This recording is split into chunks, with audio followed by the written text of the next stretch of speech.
নমস্কার বন্ধুরা, welcome to আরকে sports. আশা করি তোমরা সবাই সুস্থ ও অনেক ভালো আছো।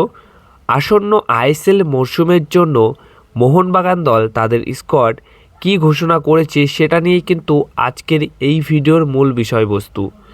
তাই একটু স্কিপ না করে ভিডিওটা শেষ অবধি দেখতে থাকো। আর যদি এই চ্যানেলে তুমি প্রথমবারের জন্য এসে থাকো তাহলে অবশ্যই এই চ্যানেলটাকে সাবস্ক্রাইব করে রেখো, কারণ এখানে তোমার প্রিয় দলের খবর সবার আগে পেয়ে যাবে। তাই সাবস্ক্রাইব করতে কিন্তু একদমই ভুলো না। প্রথমেই যে বিষয়টা নিয়ে বলবো, আগামী 14 তারিখ থেকে শুরু হচ্ছে আইএসএলের নতুন মরশুম, আইএসএল সিজন 12, অর্থাৎ আইএসএল 2025-26 মরশুম। এই মরশুমের প্রথম ম্যাচ যেটা হতে চলেছে 14ই ফেব্রুয়ারি বিকেল 5টার সময় যুবভারতী ক্রীড়াঙ্গনে মোহনবাগান ভার্সেস কেরালা ব্লাস্টার এফসির মধ্যে। দুটি দল একে অপরের বিরুদ্ধে খুবই কঠিন প্রতিপক্ষ, তো একটা হাড্ডাহাড্ডি লড়াই দিয়েই আমরা এই বছরের শুভ সূচনা দেখতে চলেছি আইএসএলের।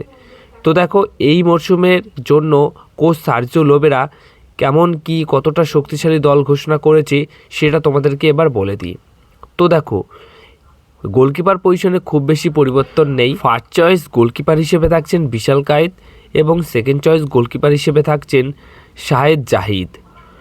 এছাড়া ডিফেন্ডারদের মধ্যে রয়েছে স্বদেশি বিদেশি মিলিয়ে Tom Aldred, captain Subhasish Bose, Alberto Rodrigues, Abhishek Singh, Dipendu Biswas, Leon ক্যাস্টানা, Mehtab Singh এবং রিজার্ভ টিমের ফুটবলার রোশন সিংও রয়েছে। এছাড়া আশিস রায়ের রিপ্লেসমেন্ট হিসেবে যাকে নেওয়া হয়েছে লোন ডিলে, সেই আমায় রানাওয়েডেও রয়েছে এই মোহনবাগান দলের স্কোয়াডে ডিফেন্ডারদের খেলার জন্য প্লেয়ার হিসেবে।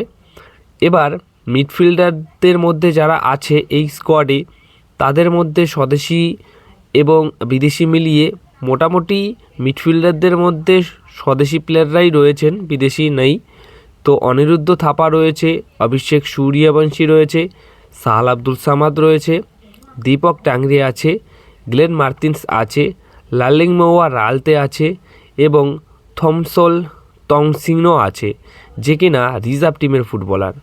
এছাড়া ফরওয়ার্ড পজিশনে খেলার জন্য এই দলে রয়েছে স্বদেশি বিদেশি মিলিয়ে Dimitri Petratos, Kiyan Nassiri, Liston Colaco, Robson Robinho, Manvir Singh, Pasang Tamang. Reserve টিমের দুর্দান্ত একটি footballer Jamie Maclaren, Jason Cummings, এছাড়া রয়েছেন সুহেল আহমেদ ভাট। তো এটাই হচ্ছে আসন্ন আইএসএল মরশুমের জন্য একদম চূড়ান্ত মোহনবাগান দলের ফুল স্কোয়াড, যেখানে খুব বেশি প্লেয়ারকে নিয়ে কিন্তু স্কোয়াড তৈরি করেনি। একদম যারা পিওর খেলার মতো ফুটবলার তাদেরকে নিয়েই কিন্তু এই বছরের স্কোয়াড ঘোষণা করেছে সার্জিও লোবেরা। এখানে বড় চমকপ্রদ বিষয় রয়েছে, সেটা হচ্ছে প্রতি বছরই রিজার্ভ টিমের ফুটবলার কিছু থেকে থাকে। তো সেই মতো এই বছর রিজার্ভ টিমের ফুটবলারদের মধ্যে 2 থেকে 5 জন মতো ফুটবলার কিন্তু রয়েছে। তো এই হচ্ছে স্কোয়াড। মোহনবাগান দলের এই শক্তিশালী স্কোয়াড নিয়ে মোহনবাগান দল এবছর কতটা সাফল্য পেতে পারে সেটা নিয়ে তোমাদের মতামত অবশ্যই কমেন্ট বক্সে জানিও।